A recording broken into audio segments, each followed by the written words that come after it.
Welcome to Wholesale Hotline. I'm Brent Daniels. I'm Jamil Damji. And I'm Jerry Norton. And I'm Pace Morby. Every week we bring you the best information on real estate investing. Be sure to participate in the comments. And subscribe. Wholesale Hotline!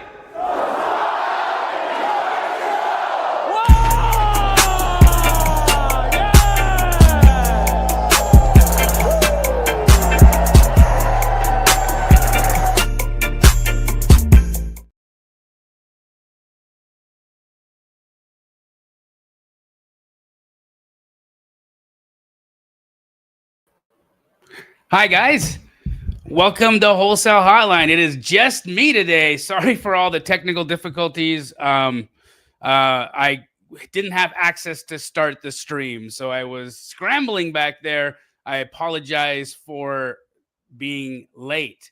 How are you all? Hope you guys have had a beautiful week, and you got some awesome questions for me because it'll be just me answering them today. Big congratulations to Jerry Norton. I don't know if I'm allowed to say it, but I'm going to say it. He became a grandfather. So lots of love for Jerry and Anne-Marie as they are at the hospital right now celebrating the new addition to their family, which is amazing. So lots of love to you, Nortons. And man, those guys just sure as hell know how to make babies. Which is awesome. Brent Daniels is doing some family stuff today, and Pace is also tied up. So guys, if you would get your real estate related questions in the chat, and I will get through a ton of them while we are here today. But I want to kind of give you guys a level set here as we wait for you guys to put your questions in the chat. So I've been, putting out some content lately that's been stirring up some people, and it's about the current state of the market across the United States. Now, of course, many of you are aware that we have very localized real estate markets. We used to have a national housing market, right? We could say that what was happening in one major metro was happening in another major metro, and since COVID and the Great Migration happened, where people started leaving California, New York, they were going to Florida, coming into Arizona, people are leaving Chicago. All of these migratory changes happened, which really changed not only the makeup, the demographic makeup, and the political landscape of different states. And so we have now a very, very interesting development in our market where we are seeing a record number of price reductions. I made a reel today that, again, has landed me in a little bit of hot water with some real estate agent friends. But I'm happy to explain where I'm coming from. Right now, friends, you are going to see that you have to be sending out some very, very, very, very, very, and I'll use this term kindly, but disrespectful offers, because right now the market needs to reset, and the buyers are the ones who are going to do that, right? And so I've been making some incredible purchases as of late.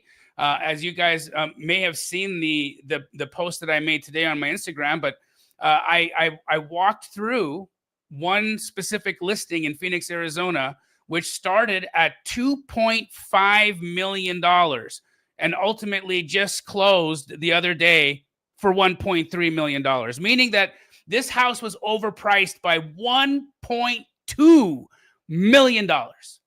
So I ask you, who is at fault here? Are these real estate agents not having honest conversations with their sellers? Are the sellers' expectations just out to lunch? Should there be, because a licensed real estate agent is a fiduciary, meaning they're there to represent the best interests of that client, right? The seller. That doesn't necessarily mean best price, because everybody's circumstances are different, right? So you have to take these into consideration. Let's just use, trading in your car, for example. How many of us have ever traded a car? If you've ever traded a car in before, just let me know in the chat. Say, I've traded in a car. Me. Let me know that you've traded in a car. Now, why do I use this example? Well, you know that when you trade in a car, that you are going to sell it to a dealer lower than what the dealership is going to be able to sell it for, right? You're leaving money on the table for convenience. And all of us have done this. And so we can be certain that in some circumstances, price might not be the most important thing. Timeline might be. Maybe the ability to just leave stuff behind. I mean, how many times have I won a bid or won the offer on a situation where I'm competing against other real estate investors and I win because I allow the seller to leave all of their junk behind? And that can cost, upwards of 10 grand sometimes for people to have to dump, right? So when I'm negotiating that people can leave stuff behind and that I'll take possession of it and handle the trash out myself, what I do is I make it easier for the seller, right? And the easier that transaction, the more convenient that transaction, the more likely they are to do business with me, even if that means my number is a little bit lower. All right. So what I'm asking you guys to understand is the reason I say the word disrespectfully low is because I want you guys to be able to embody and understand that that's how far off you're going to need to be from list price in order for some of these to get accepted right now. And believe me, they're not all going to get accepted. You're going to have 9 out of 10 agents not happy, but 1 out of 10 will consider it. And if you keep following up and you keep doing that, friends, that's how you will create a pipeline. And when you create that pipeline, now you've got a business. Okay. So again, be out there right now and pull the levers, right? You should be making offers. There has never been a better time to be a buyer than there is right now. You have huge, huge, huge opportunities. There is very little competition for the deals that you're trying to get your hands on. And so go out there and write those offers. Go out there and take those shots. You will thank me, and your pocketbook will thank you as well once you get these things figured out. Cool. All right. So help me with some questions, folks.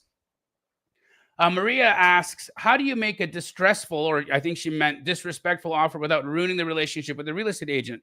Or maybe I just need to take the emotion out of it and just focus on non-attachment. So Maria, great question. Here's the thing. Remember that when you're beginning a deal, right? When you're first reaching out to an agent, and let's just say you don't have a relationship with this one, it's a cold outreach, right? The name of the game is to build rapport. So you want to get on the phone and you want to deal with the agent. You want to talk to them directly. Again, remember, I always say it is way, way, way, way, way, way, way better for you to deal directly with the listing agent rather than bringing in a buyer's agent into the mix, because that's just adding more friction to your deal because you now have to communicate between two people. So going directly to the listing agent and having an honest conversation with them, right? The honest conversation is, you guys are overpriced, and here's why. And sometimes what I'll do is I will ask the real estate agent, hey, help me understand how you got to this number. Am I missing something? Am I missing a comp? Was there a sale that didn't show up on me? Because if I'm wrong and I missed a sale, I can gladly come up in price. But from what I've seen here, this doesn't make any sense. And you start having that conversation. And typically what you'll find is the real estate agent will at some point, especially when they're transparent, they'll tell you. They'll just say, hey, well, my seller, they're kind of stuck on this price right now. I've tried to explain to them that it's high, but I think time is going to be the best negotiator here. And so we wait it out. Now, I also want to remind you guys that very, very often, if you go back and look at some of the offers that you've possibly made for homes, and then you go and see what those properties actually sold for, it'll typically be very close to what our wholesale numbers are, right? And so the follow-up is the most important piece here. Just because you get rejected, just because a seller says no, or just because an agent says not now, that doesn't mean that there's not a deal to be done later on. Okay, I always look at every rejected offer as a no for now, not a no for good. Make sense? All right, so let's get some questions here. I love how we've got a whole bunch of good people in here. So Fire Logistics asked, are Jerry and I still putting together a wholesale association? So yes, we are still moving forward with that. Jerry Norton, myself, Brent Daniels, Pace Morby, Spencer Caldwell are putting together a Real Estate Wholesalers Association. It's going to begin in Arizona, and then we will branch out nationwide. It is a very costly endeavor, by the way, guys. So we are spending tens of thousands of dollars to create this. But my belief is that ultimately what that'll do is it'll elevate the game. Because the truth is, guys, is there are people out there who are not doing this business correctly. There are people out there who are taking advantage of people. There are people out there who are taking advantage of vulnerable situations. And we are the exact opposite of that. We believe in ethics. We believe in transparency. We believe in honesty. And we, for that reason, want to really elevate the game, right? And so if you are on board with that, and if you'd like to participate in what we're doing, I would highly recommend reaching out to either of us on Instagram via DM and letting us know that you are interested in joining the association. As soon as it becomes open to the public, we would love to have all of you there. We think it's important that we show a unified front, and we also believe it's super important for us to do this in a way that opens dialogue and has us communicating with real estate agents and stakeholders in the industry at large, so that we can legitimize what we all know to be a pretty crucial part of the real estate cycle, right? Without wholesalers, fix and flippers don't have inventory. Without wholesalers, there's a lot of properties that just go, sitting, that stay vacant and are actual eyesores and bad for communities and neighborhoods. We do provide a lot of value when we are behaving ourselves, but not all of us behave. And we want to make sure that the ones who are not behaving, that we can deal with them accordingly. So yes, we are still doing that. And thank you for asking. Our goal, of course, as you know, is to standardize what we do here. And again, one of the best ways to do that is working through real estate agents. So please don't take what I'm saying as a knock on the value of an agent. I love real estate agents. I make all of my money with real estate agents. I just think that some of them need to do a better job. There is no world where overpricing a home by $1.2 million is good for anybody. There's no world where that works. Even if that was to sell, you would have been ripping off somebody who bought that because it was overpriced, right? So I'm just an advocate for good business. Let's put it that way. Okay. John Ramirez asked and said, an apartment owner told me that he was leery about selling his apartment complex because he would have to pay a huge chunk of the sale to taxes. Is this a thing, or is he worried for nothing? Well, John, of course, if he made some money, then yeah, he will be liable for a capital gains tax. But this is where you have some pretty interesting solutions that you can offer. So one of the things that I've seen a lot of people do is what's called a 1031 exchange, right? So what he can do is he could actually put the proceeds from that sale and put it towards the purchase of another real estate, whether it be an apartment building or whatever that is. And he wouldn't have to pay taxes on the profit if he rolls it right into another property. So in order for him to do that, he would need what's called a qualified intermediary. And they actually handle the whole 1031 exchange process. And so I would highly advise you reaching out to that seller and explaining to them what a 1031 exchange is and seeing if that might be a solution for them. Another thing that I've seen sellers do, and Pace Morby very eloquently communicates how this is an advantage. But what they can do is they can sell that on owner financing, right? And if they sell it on owner financing and they take payments, well, they'll be deferring and they won't actually have to pay this huge tax bill, right? So what PACE will sometimes show people is that by doing an owner finance and structuring payments over 30 years, the tax implication becomes significantly reduced for a seller. So that could be another strategy that you could offer the seller if they're trying to offset. But making money on real estate is cool, so that's not a bad problem to have, right? What you could also do is help that person place that money somewhere, right? Maybe that person becomes a private money lender to you. I've seen lots of folks sell a property or buy a property from a seller and then help them by placing their funds in a project, which could be, a great added benefit for you. So that's how I would deal with that one, John.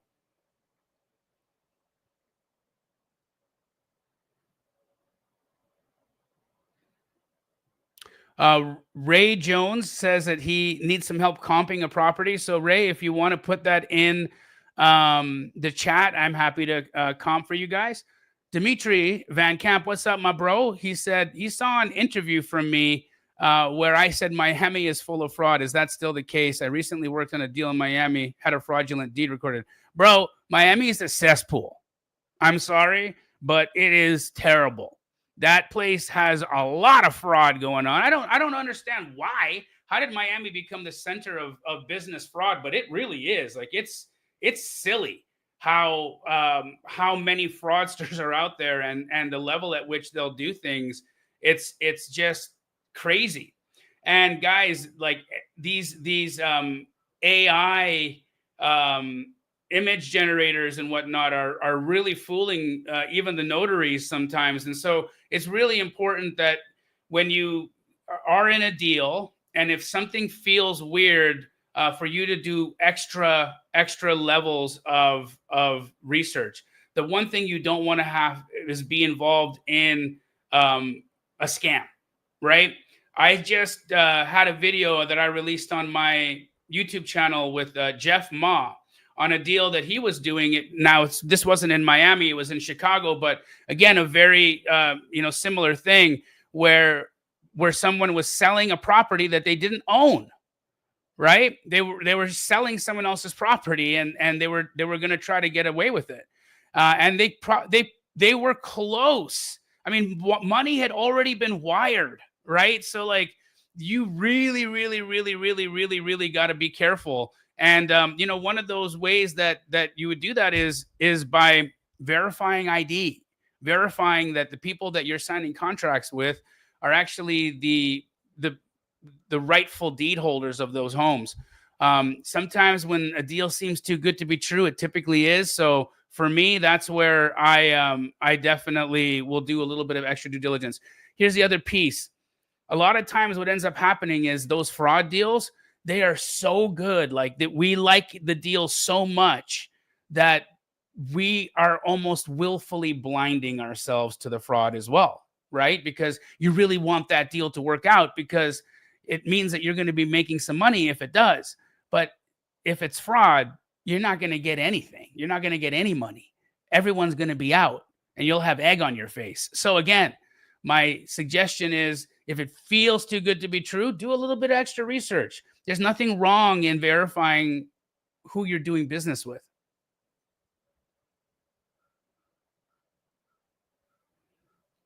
Nathan asks, I don't understand the whole inspection period. Do we inspect the house? Do we let our buyer inspect it?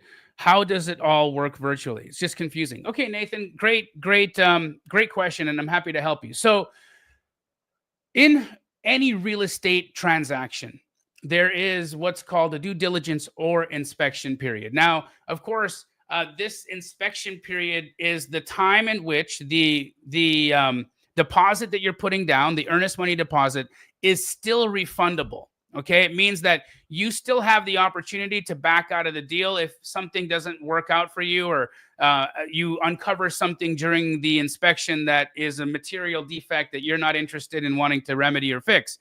But what wholesalers tend to use the inspection period for is time to sell their contract, right? And so the inspection period serves two purposes in a wholesale transaction. Number one, it's there for inspecting the property and performing due diligence. But number two, it gives the wholesaler time to sell their equitable interest or sell that contract to a buyer. So Nathan, how you would use that would be by either having your buyers inspect. You could absolutely do that. I like to inform my sellers that I'm going to be doing multiple inspections during an inspection period, because for me, when I'm in a deal, I always look at every deal as if I'm going to buy it. And I also market the contract while I'm in my inspection period, just because, right? Now, what I will do is I close on a lot of houses. I flip a lot of houses. So I may actually buy the home. So I'm not ever misrepresenting to anybody what I'm doing during my inspection period, because I'm real, right? I buy, I close, I hold, I do a lot of co-living projects. So you can also use that inspection period as time to let people in. So I will always tell my sellers, hey, I'm going to need to access this property about 3-4 times. It might be best if it's a vacant home to install a mechanical lockbox so I don't have to bother anybody. But if they're not comfortable when doing that, then someone will have to be there to let them in. Here's the piece that you have to understand as well. If you're going to send a buyer, and you're doing this all virtually, it sounds like, if you're going to send a buyer to a showing or to go look at a home, and they meet the real estate agent there, you have to have been very transparent with everybody. Otherwise, that's going to be a very uncomfortable conversation. And that's the last thing you want. So you want to be very open about what you're doing. You have to, you should be disclosing that all the time. In every one of my contracts, I have the following phrase: buyer is an LLC in the business of buying and selling real estate for profit. Buyer may elect to wholesale the contract, fix and flip, or buy to hold at buyer's sole discretion. Now, when I put that statement into my contract, I am now putting everybody on notice that I might buy this, I might flip this, I might sell the contract on this, and all of that is my prerogative. And I will determine what I'm going to do during my inspection period. So I'm very clear. I'm very, very, very clear on my contracts as to what my intention is and how I plan to maneuver. So I hope that helps.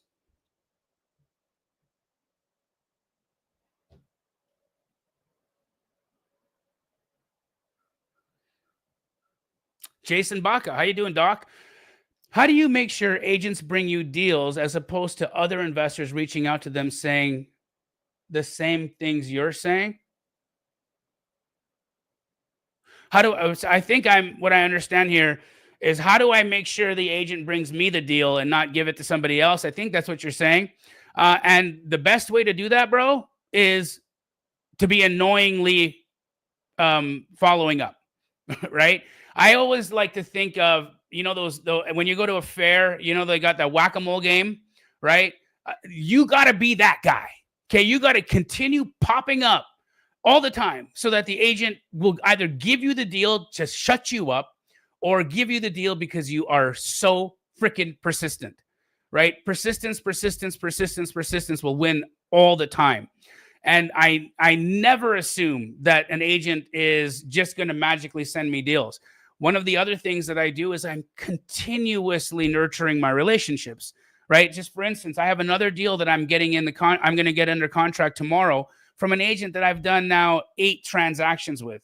Her and I, we connect phenomenally. And I reach out to her every couple of weeks and ask how things are going. I send little videos and say, hi, nice to see you. It's me again. I'm a real guy here, and I would love to keep buying houses from you if you've got any to sell. Also, what I love doing is helping coach the agent on how I can be of service to them. For instance, because this real estate agent knows what I like to buy, she is now going around and talking to other agents in her office to find out if they have any deals that might fit my my buy box, right? So now I have an agent doing agent outreach for me. Does that make sense?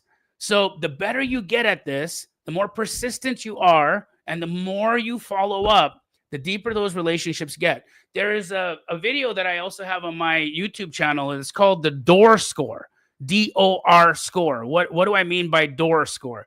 That's the depth of relationship. And you should be tracking how deep your relationship is with a real estate agent as the relationship unfolds, right? So again, if you're going to score it out of 5 being a very, they're 5 being they're going to invite you to their kid's bar mitzvah, and 1 being I just texted you for the first time, you want to get to 5 as quickly but uncreepily as possible. Cool.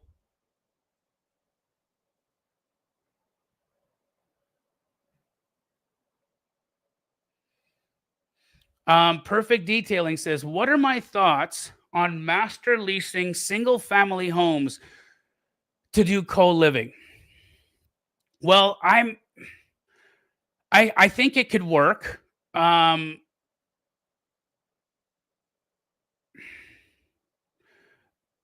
don't know. I think it's a lot of people, and unless you had like very, very, very clear and transparent language in your master lease that you would be doing shared housing or co-living, I think you can arbitrage it pretty well. One of the things though is when we do our co-living homes, we typically have an equal bed bath count, and so there's that piece there that I don't think you could do any really big renovations if you're just leasing the home. That's why I prefer to own them.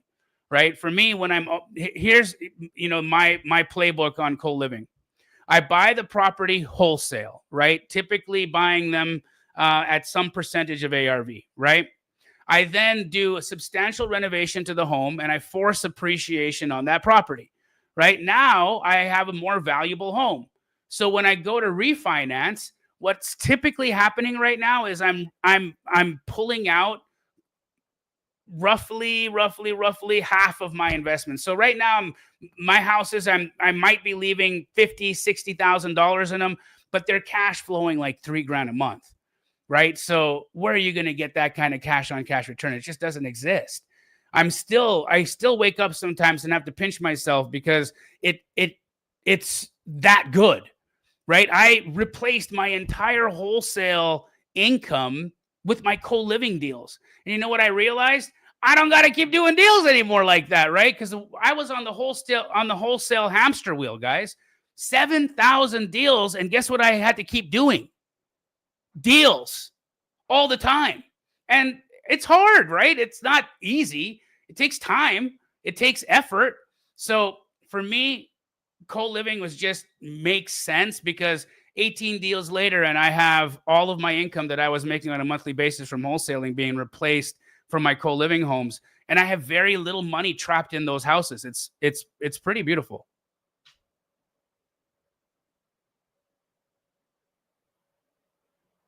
Lori Jane, how you doing, Lori Jane? Always great to see you. And she asked, should we be looking for comps no further back than a few months for this market? Absolutely, Lori Jane. I would say 6 months max. But here's the other piece I like to look at. I like to look at what's pending. Okay, here, I want you guys to keep this in mind. Pending tells you where the market is trending.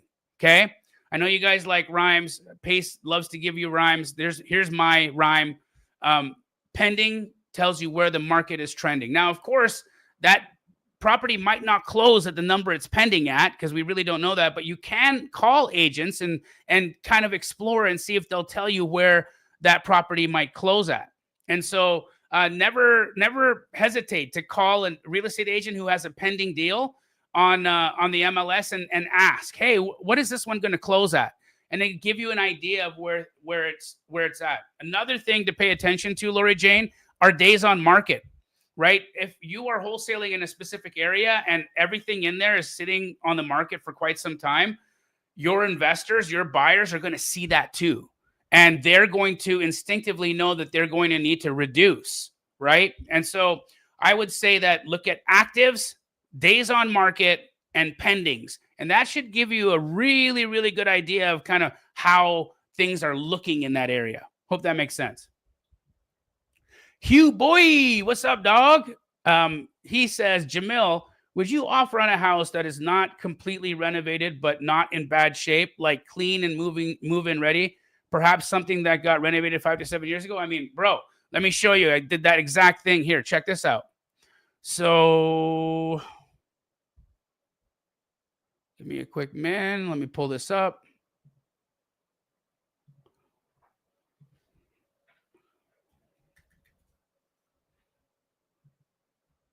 Here's a deal.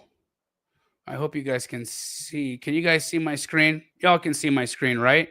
Or maybe you can't. Shoot. Thank you. All right. So let me go back to the screen.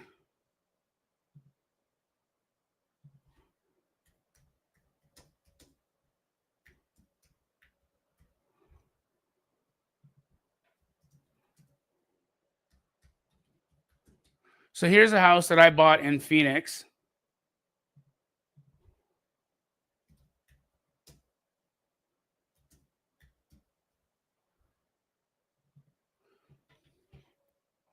Now, this one, as you can see, is quite nicely updated, right?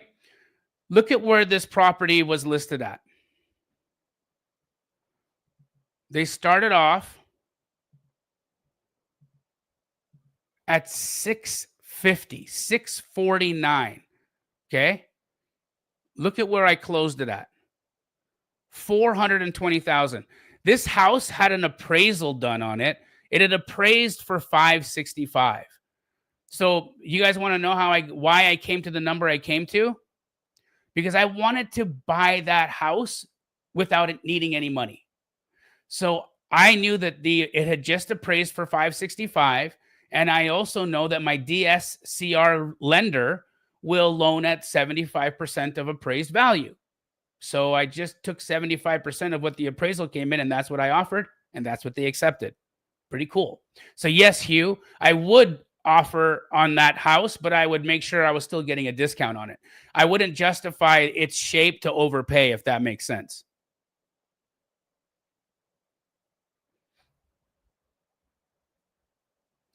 Jared asked, Jamil, do you know if it's possible to do a sub-2 on a probate property? I'm trying to determine who you get to sign the power of attorney authorization to release info and how to get the mortgage login. So yeah, I believe you can. For me, however, on my probates, I'm typically all cash, right? Because I'm now you're talking about a deceased party, and I don't think that a deceased party can sign over a sub-2 house to you unless they have they're already in probate and their personal representative, who is the authorized executor, agrees to that, right? And so that would be who you'd need to be talking to. But I do think that in a probate situation, for me, I'm typically going cash. I wouldn't be going creative on that or sub-2 for that, just because of the nature of the type of sale it is. You know, a lot of times these family members inherit these properties and they just want to be done with the entire estate. They want to be, kind of wash their hands of it. And if there's money coming to them, they want to get their money. They want to kind of put the thing behind them. I don't think they typically want to be in bed with you for another 30 years. So for me, I'm going cash in those circumstances. That's just me though. If you asked Pace this question, he'd have a completely different answer. Brent and Jerry probably have different answers as well. I'm just giving you my perspective from how I operate. Syed Ahmed asked, what can I do if a seller doesn't sign the price amendment for a price reduction? Well, if you guys have agreed to a price reduction and you've sent them an addendum and they're not signing it, then they're probably having second thoughts. So I would be prepared to cancel your contract if they blow past, if you're getting close to the end of your inspection period. Don't put yourself in a situation where you're holding the bag and you pass your inspection period expecting that they're going to give you a price reduction only to find out that they're not willing to later on, and then your EMD goes hard. So be prepared with a cancellation in hand in case they decide they don't want to reduce the price.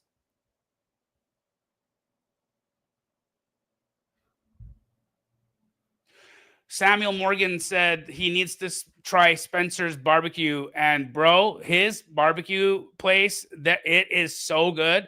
Oh my goodness. And it's a fun family place too. So I would take your kid, take your spouse, and plan to have a night, and go enjoy.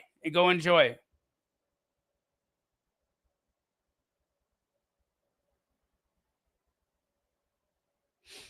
Rebel KTV says, you have a deal where a seller is refusing to go down in price. Can I take a look? Yeah, just put the address in the chat and I'll take a look. Is the MLS a good way to run comps, Tarek? Yeah, the MLS is a good way to run comps, but you need access to the MLS if you want to run comps from it, right? So you pretty much have to be a licensed agent to do that. I use Deal Sauce. I use Zillow. Those are my two go-tos, and occasionally I use Privy, but that's when I'm in Canada because I can't access Deal Sauce from Canada. I have to use they block you for some reason. But yeah, I use Deal Sauce, and if you guys have not yet tried Deal Sauce, oh my goodness, you should absolutely try it. Go to dealsauce.io/Jamil, and I think I can get you like a week or a 2-week free trial. So give it a shot if you guys haven't yet already got a subscription. Me Baraka, what's up, brother?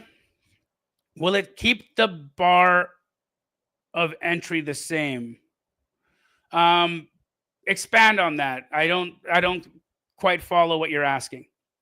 Maria, anyone want to find me a seller finance or Subto property in Prescott, Arizona?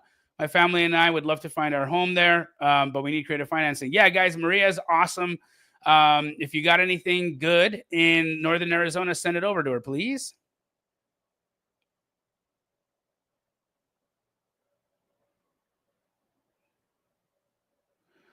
Judith Croft said, in the vein of creating a wholesaling association, please share your thoughts on standardizing or putting some boundaries around wholesale assignment fees. Brokers, commission, average 3%. Interesting. I've never thought about that. I'm not opposed to it. I don't think that's going to be a very popular opinion. But I'm not opposed to it. I'm not opposed to there being like a max amount that a wholesaler can make. Because at some level, like you got to admit, right? If you're ripping 80, 90, 100 grand on an assignment fee, did you really give the seller as much as they should have gotten? Right? I mean, look, I take little base hits, right? My deals are like 10 grand. And I don't even bat an eye at it. I don't even bat an eye when I'm making 10 grand because for me, I'm like, I did a lot of heavy lifting. I did a lot of work for the 10,000 and everybody's happy with it. The seller's okay with me making 10. The buyer's okay with me making 10. Sometimes I make 15, whatever that is. It's a fair amount for what I'm doing. But again, if you're ripping $100,000 assignment, I mean, that seller probably could have used that money. And they should have gotten a little bit more of it, right? So I'm not opposed to that. I'm truly not opposed to it, but I'd love to hear your guys' opinions. What do you guys think on caps, on assignment fees? Because guys, you got to understand that our business model is under fire. Okay. It is absolutely under fire because of all of the shenanigans that are going on from the bad players out there. So we really do need to step up and do something quite drastic to keep these dominoes from completely canceling wholesale. Because as it sits right now, that's where it's headed. They want to cancel wholesaling. And it's not going to be good for any. I love the business model so much. It saved my life, right? Like I'm here because of wholesaling. I've been able to take care of my family because of wholesaling. I'm able to have a home in another country and see my daughter because of wholesaling, right? I love this business model. I love it, but it is definitely getting extinct, and we all have a part to play in keeping it alive.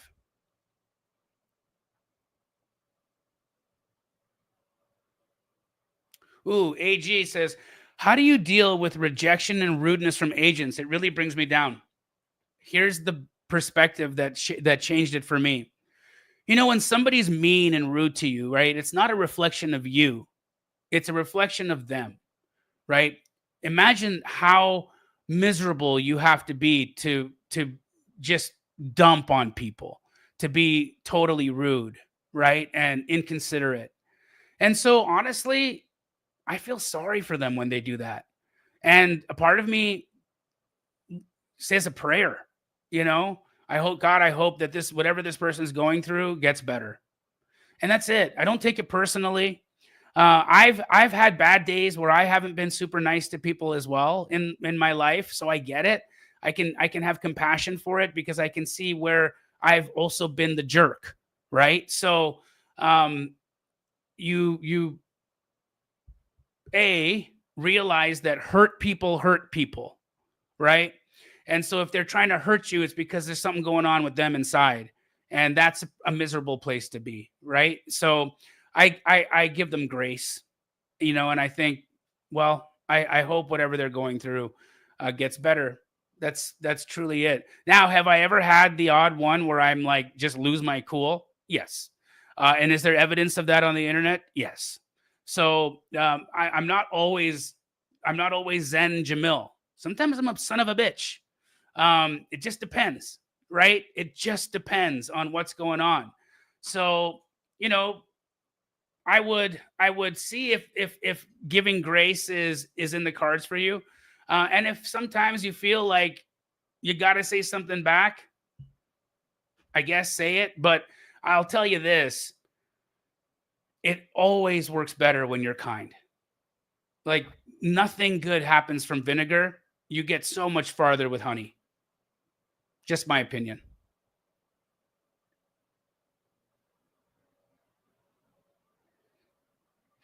Alex Sanchez said, is door knocking still a good strategy? Bro, I have never liked that strategy. I don't door knock. It's not my game. I love agent outreach. Okay. Why do I love agent outreach? One, it's free. Two, it's relationship based, meaning I can build a relationship with an agent and do more deals with them than just one, right? Door knocking for me, not the way to go.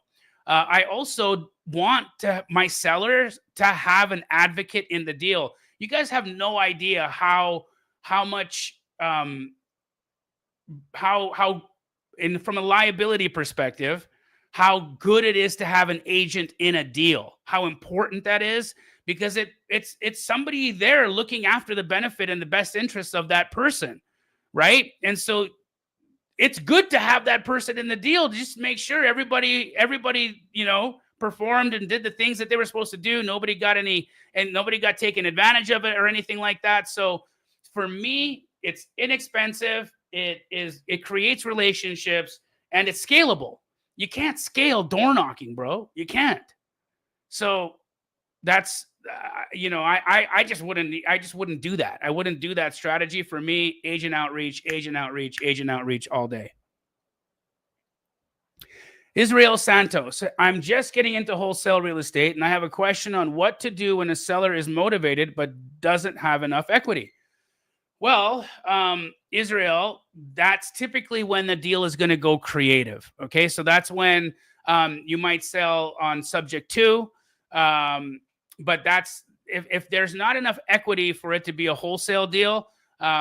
Those low equity deals, that's typically par for the course for a creative finance. So that would be the door that I would choose in that instance.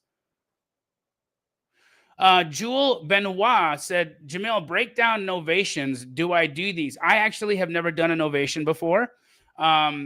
Straight up, I've not done them. I'm very familiar with them. I just it's not my strategy. Here's why I don't like them. Because they're risky. They're risky.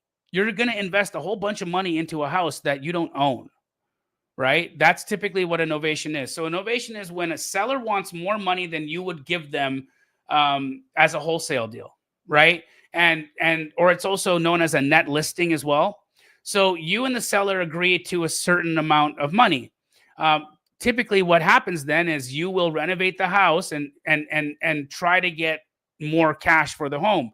And then you and the seller typically split the upside, right? And so the seller walks away with a little bit more money. You also get a little bit more, I would imagine, than just a wholesale deal, because you're selling it on the retail open market, which typically fetches higher paying buyers.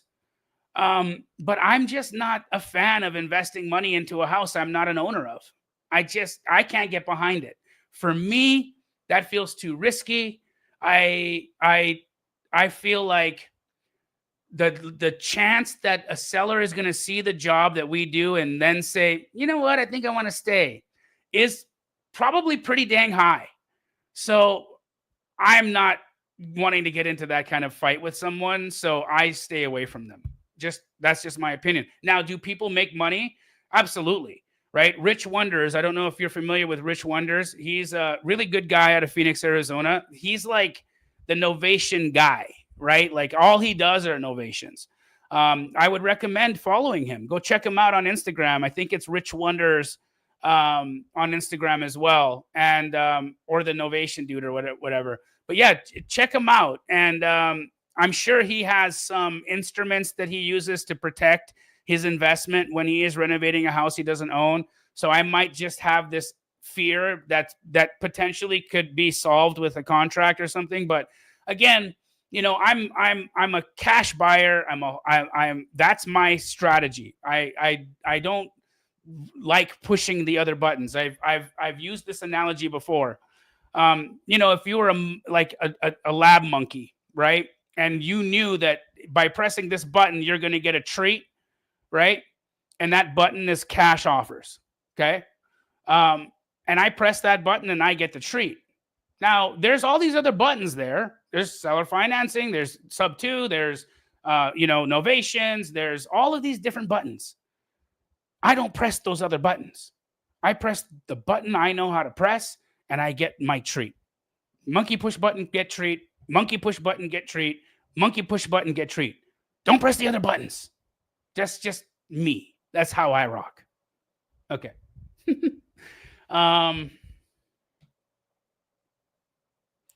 Real estate money laundering is what Miami is, I guess, man. AJ Kleinschmidt, cool name, said, been placing offers directly to agents. Amazing. What are some good rapport building techniques when I do my follow-ups? You know, I'm a fan of a good meme, like for real. A good GIF or a good meme goes a long way, right? So if I was you, I'd have like a bunch of like memes or GIFs kind of in my back pocket, and I would just use those and send them off, and you know, try to bring a little bit of joy, and at the same time ask the question you're asking, right? So you never know how far a good meme will take you. All right, Ray, let's take a look at this property. Give me a second here. It's in Texas, so that's going to mean I have to pull up another platform.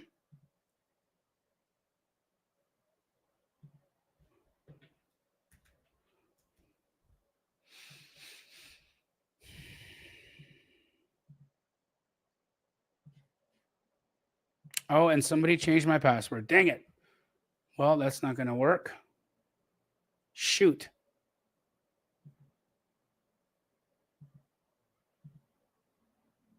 Ah, great.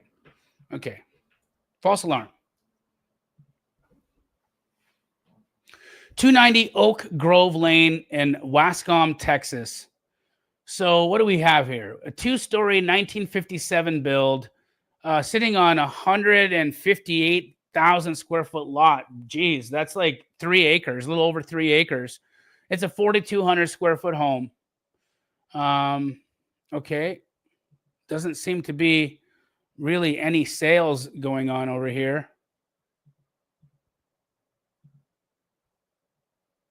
Not a ton.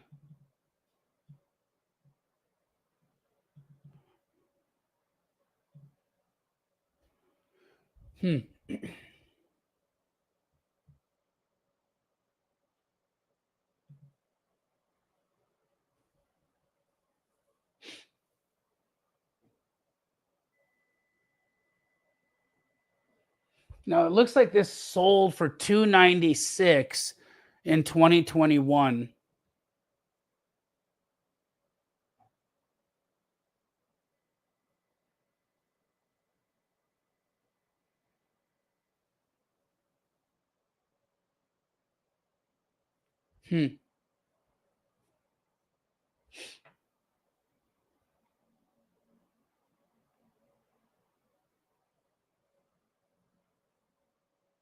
And this is like the highest sale in the area.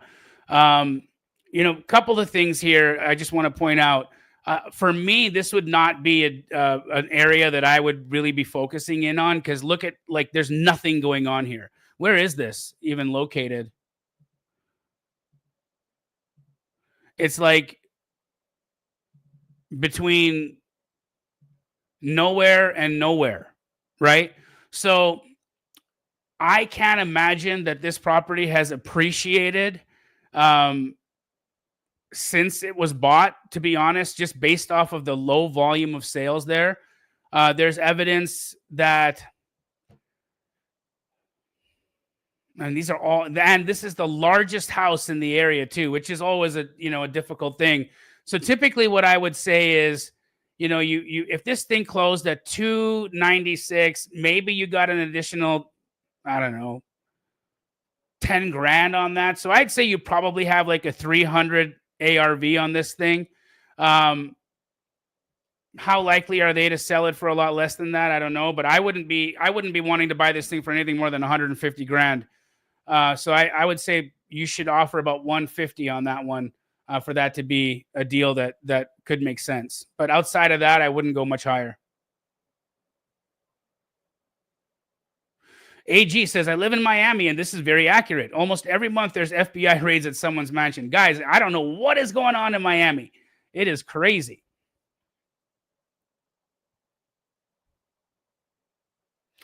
At the same time, there are monster six-figure deals to be done in Miami with missing heirs who are in Colombia.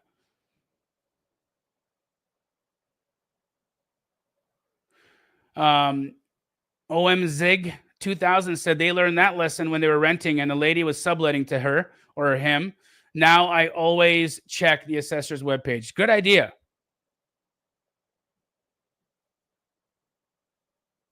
Relentless Vic says, after the seller accepts your offer and signs the purchase and sale agreement, what's a good way to explain the next steps in the process? I would say, well, guys, I'm going to need access so I can conduct my inspections. I'll probably be sending some contractors over, potentially some money partners of mine to come and take a look and see who wants to jump in on the deal with me. And I might even have a friend or two who might be interested in taking it off my hands as well. So I would really like for us to have a mechanical lockbox placed at the property, if that's okay with you. And then typically I'll have that lockbox placed there, and away we go. Now, if the property is occupied, then of course you're going to need to make arrangements and let them know and all that. But I would be very transparent, very upfront with them, and letting them know that you're going to need access multiple times during the inspection period for things to happen expeditiously, right? So it's in everybody's best interest to be helpful and to be in the spirit of the deal. You shouldn't have a lot of, and they shouldn't be antagonists to that, because it's helping the deal close, right? So you shouldn't have a lot of pushback. Although sometimes I have seen sellers push back if they're choosing you because of the convenience. And then now all of a sudden you got like 5 or 6 showings. That's super annoying to them. If you do have a property and it seems that it's occupied, and if it's a struggle to get in, what I like to do in those cases is I like to schedule all the showings at one time. Okay. And what I'll do is I'll actually go to the property early, and I'll bring, donuts or cinnamon rolls or something for the seller to kind of keep them happy, and let the, I'll even say, if you guys want to take off, you can take off for a little bit, because we're probably going to be about a half an hour. If they do want to leave, good. If they don't want to leave, no problem. They can also stay. But I just say to them, hey, when I have my people here, I would prefer if you just let me do the communication with them, because I'm trying to negotiate the best prices I can on things. So I prefer no interference. And they're cool with that. A lot of times they just leave, right? They're like, oh, thanks for the heads up, I'm going to take off, right? So that's how I do it when they're occupied and they're hard to get into.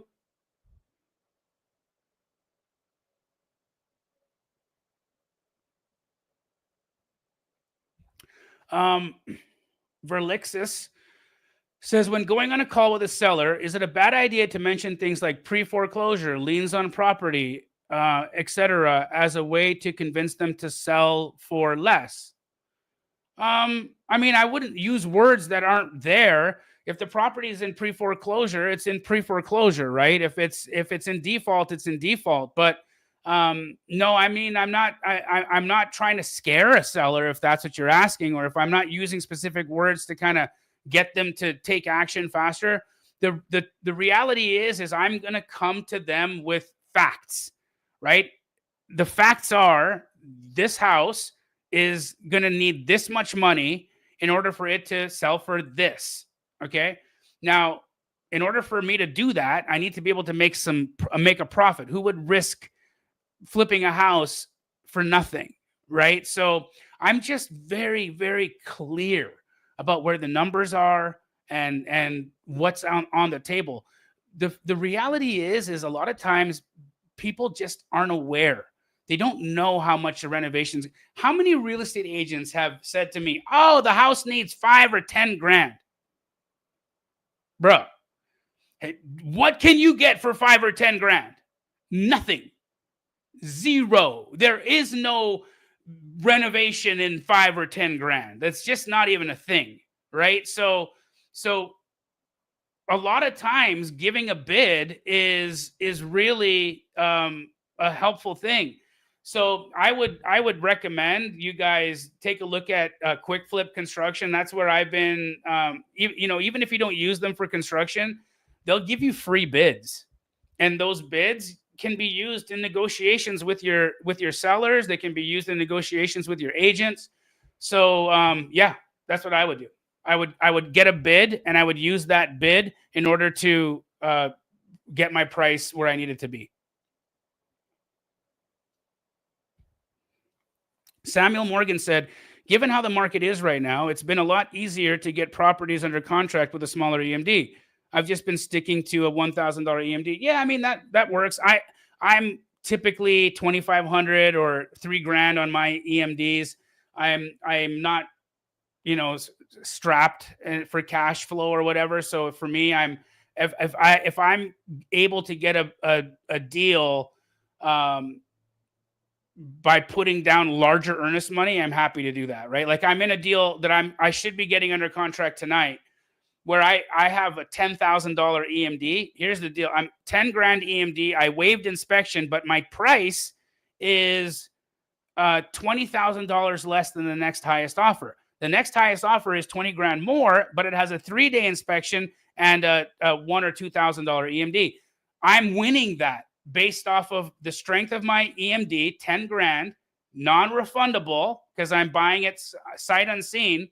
And that's why I'm getting a good deal, right? So sometimes earnest money is a helpful tool in negotiations.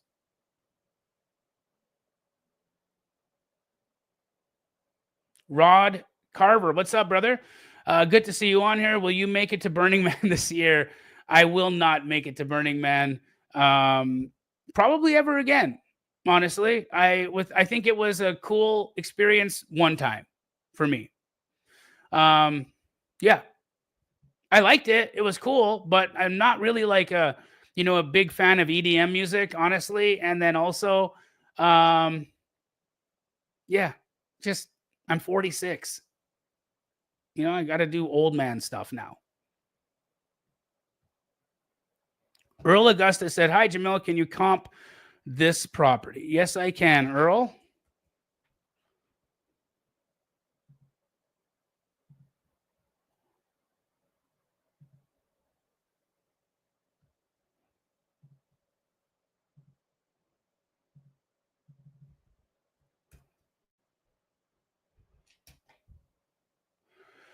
All right, 179 Prince Albert Avenue, St. John's, Florida, 5-bed, 4-bath, 3,722 square feet, 2014 build, 110 days on market. My God.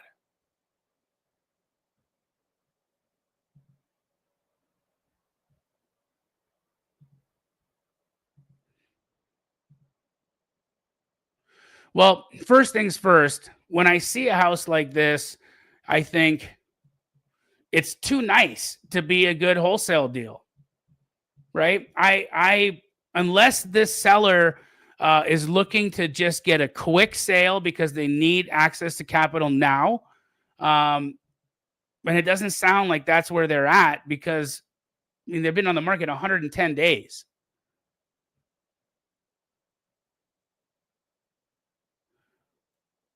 All right, well, let's see where the comps come in at.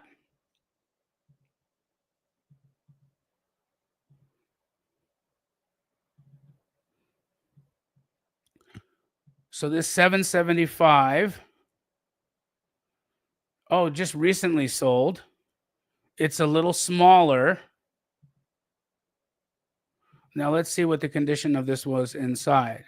So very nicely updated. Okay, so as you guys can see, there's some comparison. Some, this house obviously had upgraded flooring compared to our other subject. This also has a nicer kitchen layout. So I think they might have had they opted for the bonus builder package or something, because it's fairly nice. It's nicer than our subject.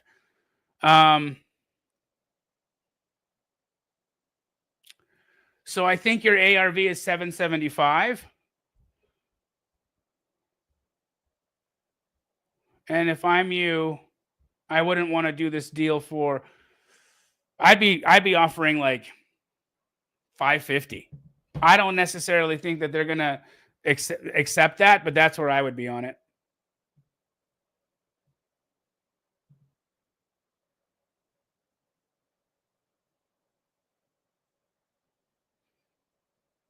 What's a good follow-up cadence? What's up, Maya? My dude. I would say every other week is a great follow-up cadence. It's not too much. It's not too little. It's just the right amount of annoying. How important is it to have an application form to pre-approve any negotiations as when you apply for a bank loan? Ricardo, I'm lost. What do you mean by application? Are we talking the same thing here? Or are you talking about a retail buyer, or are you talking about a wholesale deal? And if what I think maybe you're asking is, do I vet buyers? Do I vet my buyers to make sure they are able to close? I guess you could call it vetting. When I say to them, you have to put up $5,000 non-refundable EMD by 10 a.m. or I'm not selling you the house. So yeah, I guess I vet them that way, because if they aren't willing to put that risk up to put $5,000 down, then they may flake, right? So the EMD is typically enough of a negotiation pull to keep someone in a deal.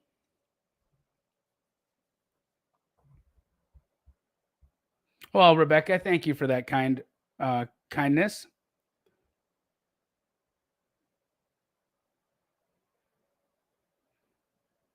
What is the best way to get investors buy boxes and to connect with them? Okay, so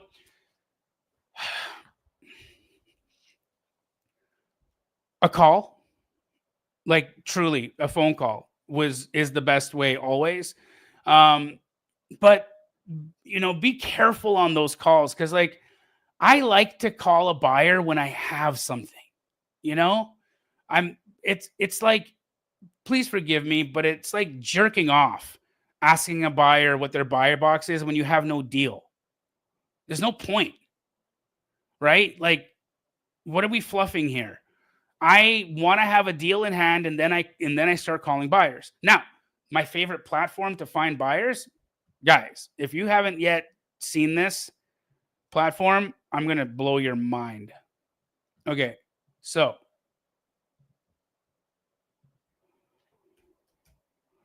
Investor Base. Go to runinvestorbase.com. We've got you can get, I believe, a 2-week or a 1-week free trial on this thing. When you go to runinvestorbase.com, you get the Astro deal. Now, why do I like this? Well, if you've ever tried to build a buyer's list, you'll know exactly what I'm talking about, right? To find buyer's information, you're going to go to the tax record.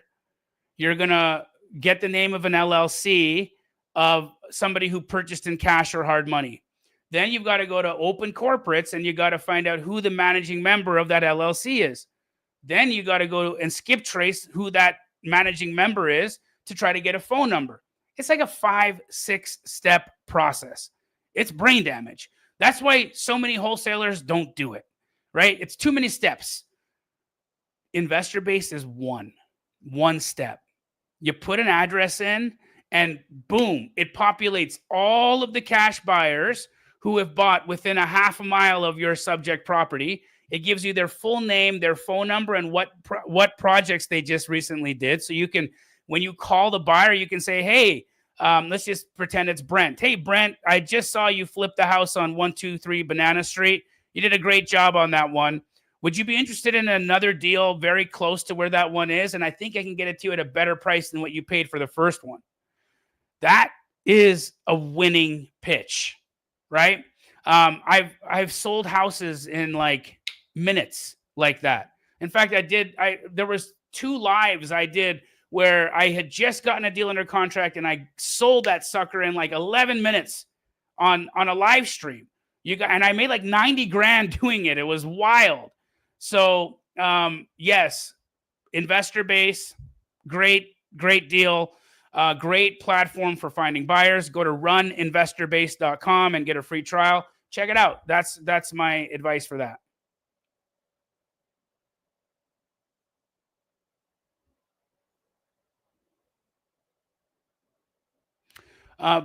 Bag CEO 2022 says, what are my thoughts on dealing with a seller who has issues with your purchase agreement and hangs up on you?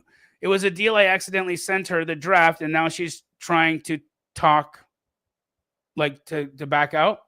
I mean, dude, you can't hold a gun to anybody's head and make them do a deal with you, right? So something isn't working for this person. Maybe it feels like the contract was too heavily in your favor. This again is why, guys, I do not use 2-page purchase and sale agreements.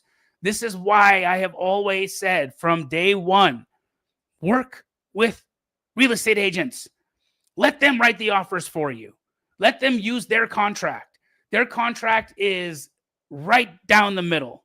It's favoring the buyer. It favors the seller. It favors fairness. When you go in and you use those 2-page contracts that are written entirely in your benefit, and if something happens, like say you litigate, a judge is going to look at that and is going to say that you are a piece of crap for using that one-sided of a contract. It is not going to look good on you, right? So use the fair contract, and the board-approved contracts, that is whatever they're using in your state, that will always be written as fairly as possible. So I highly recommend using the board-approved contracts. I would never use a 2-page contract that was entirely in my favor. I just wouldn't do that.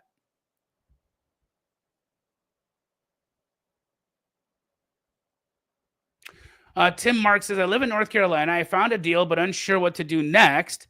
Can I send it to you? Well, I'm not buying in North Carolina right now, so I wouldn't be interested in buying it. But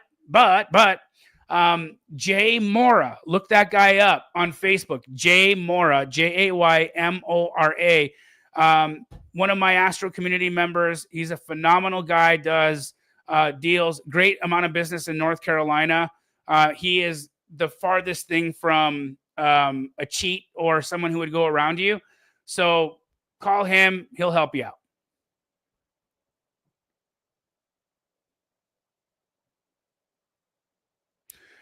Jiu-Jitsu says, I got 2 multifamilies under contract, and the seller uses them both as crash pads. Well, what's a crash pad? 25 bedded property. Sounds like a prison.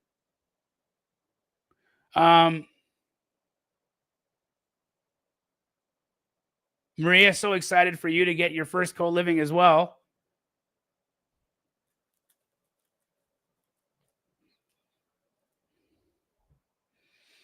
Corporate housing, furnished rooms for traveling nurses pay per room, 3 to 6 months, $700 to $5,000 per month for housing stipends and home insurance relocation services. Yeah, midterm rentals for nurses are great strategy for rental.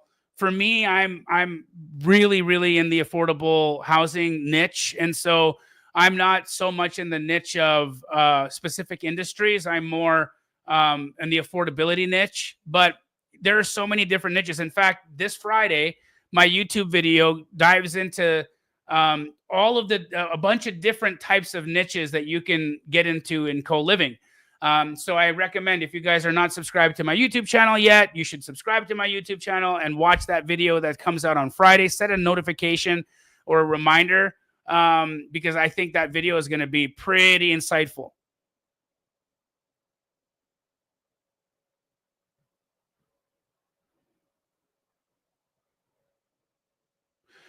Hugh said, Jamil, what do I prefer to track, days on market or months of inventory, to see how hot or cold the market is? I imagine days on market is easier to pull than months of inventory.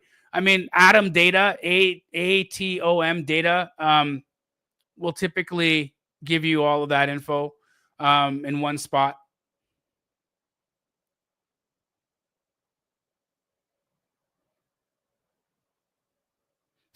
Samuel says, we know why you offered 420. Turkey. Scott Allen asked if I'm still buying deals in AZ. You better believe it, bro. Send them over.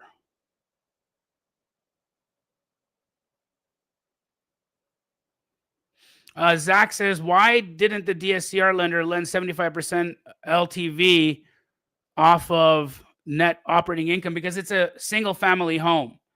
And a single family home, they use a sales approach when comping. So they didn't use the income. Now, I do have some lenders that are using income now for co-living refis. So that's there, but there are fewer lenders that do that, but I've got my hands on them.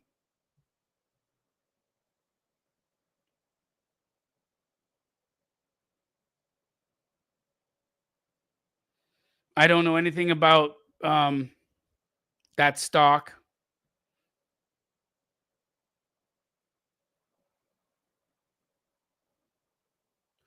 Brandon Trainer, yes, sir. Yes, sir.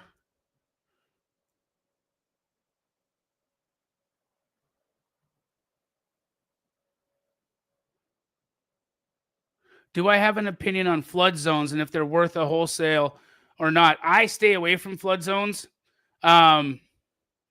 Just my opinion. I typically won't do deals in flood zones because you can't get insurance on them a lot of times. And if you can't insure them, then you can't get lending on it. If you can't get lending on it, then it's not a very liquid deal. Make sense? So when they're in flood zones, I just pass.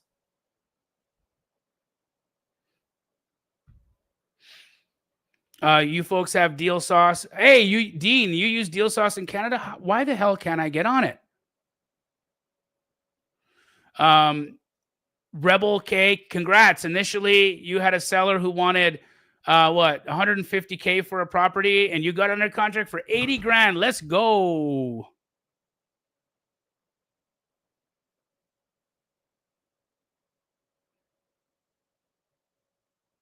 I have a deal in Kansas City, Missouri. Tenants have contract for deed.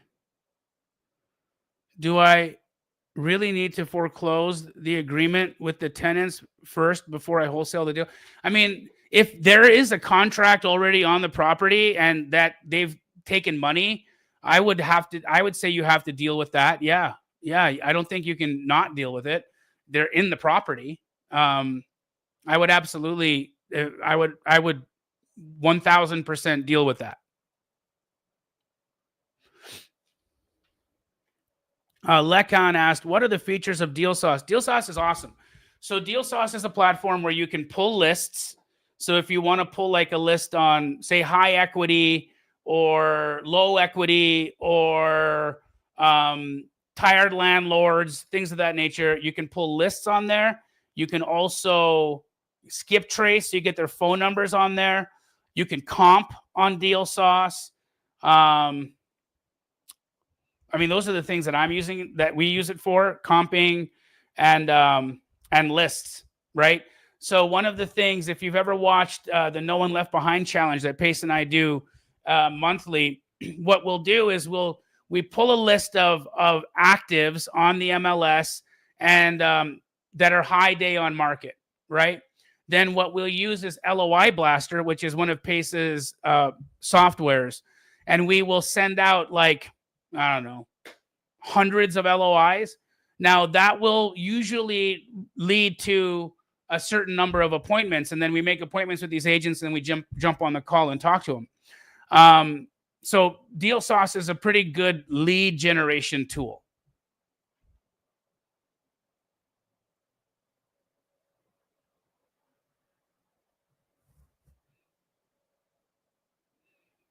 Will the creation of a wholesale association maintain the low bar of entry that wholesale has? Yeah, I mean, but part of the problem is the low barrier to entry, bro, right? I think that's why it's attracting some knuckleheads, truthfully. So there's got to be like a middle ground there, you know?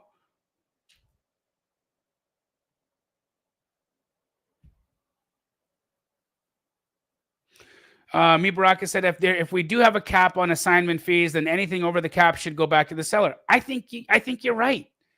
I agree. I straight up agree.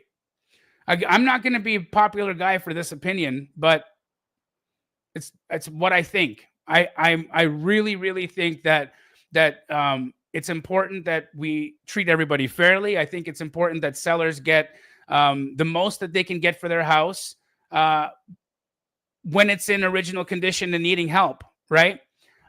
So I think when everyone wins, we all win. When someone loses, we all lose.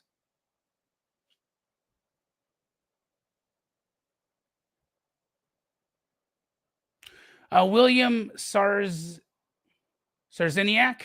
hope I said that right, asked, how much capital should we raise through bird dog deals in order to start buying assets? What assets do you recommend we would start with? Well, I'm going to just be biased here, and I would say if you're not doing co-living, then you're not doing anything. I have never seen deals cash flow the way that they cash flow with co-living. I mean, it's silly to me, right? Typically what I'm doing is I'm buying a home wholesale. I renovate it. We rent out each room for about $1,250 a month. Yeah, and they're cash flowing $3,000 to $4,000 a house. I mean, would an extra $4,000 a month right now and all of your guys' lives be pretty helpful? That's just one house. One house. I mean, you could do 2 houses a year, right? Who couldn't do 2 houses a year? 2 houses a year. That could add anywhere between $6,000 to $8,000 a month in income to your life. Like, it's a no-brainer for me. The amount of work to reward is disproportionate, right? There is no other strategy, in my opinion, for rental as there is in co-living right now. It checks all the boxes for me. It's solving the affordability problem. It's good for people. It helps maintain the integrity of communities because of the big renovations we're doing. It helps different community organizations. Like the last co-living house we did, Walmart came out and furnished the entire property. The entire property.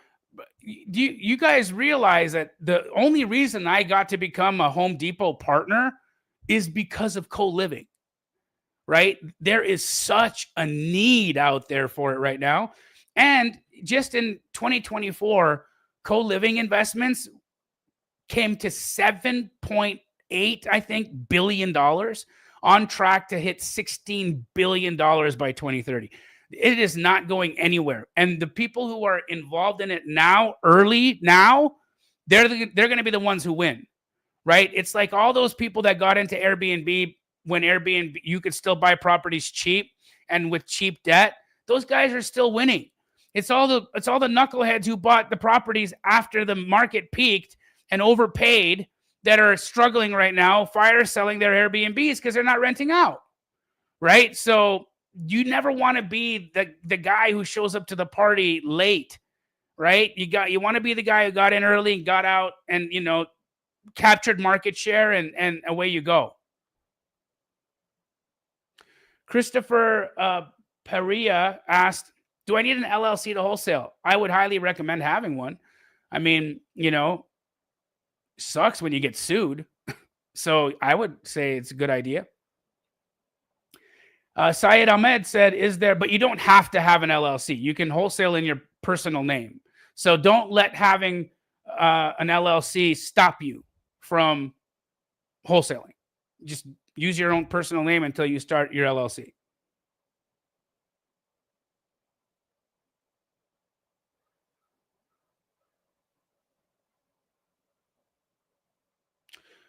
Syed says that how can he structure a deal for seller finance? Would love to buy a home for my family, but as a Muslim, you can't take on interest. Yes, I've learned that recently from other people who are like you, Muslim and don't do the interest thing. So yeah, I would just figure out how to have it not be like an interest rate, but I would bake it into the price, right? So I would bake that whatever. Let's just say you're doing an owner finance deal, and instead of doing interest, I would say, let's just say the house is $400,000, okay, and they want to charge you like 3 or 4% interest. I would say instead of doing that, why don't I give you $450,000 and you do 0% interest? So I can bake that money that they were going to make in interest into the purchase price. I think that's how that could work for you, bro.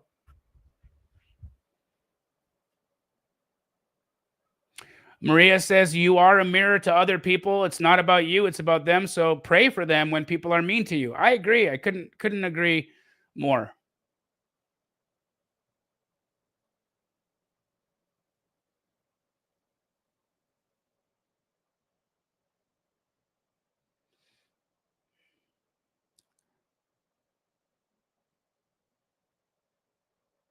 Awesome. Well, guys, this was fun. I mean, I'm sad I missed my homies, but hopefully I did a good job for you guys today. Did you guys enjoy this episode of Wholesale Hotline with just me? It's pretty quiet, but I just want to encourage you all to get out there and make those disrespectful offers because some of them are getting accepted. Folks, have a beautiful rest of your week. Remember, you're God's kid, so start acting like it. See ya.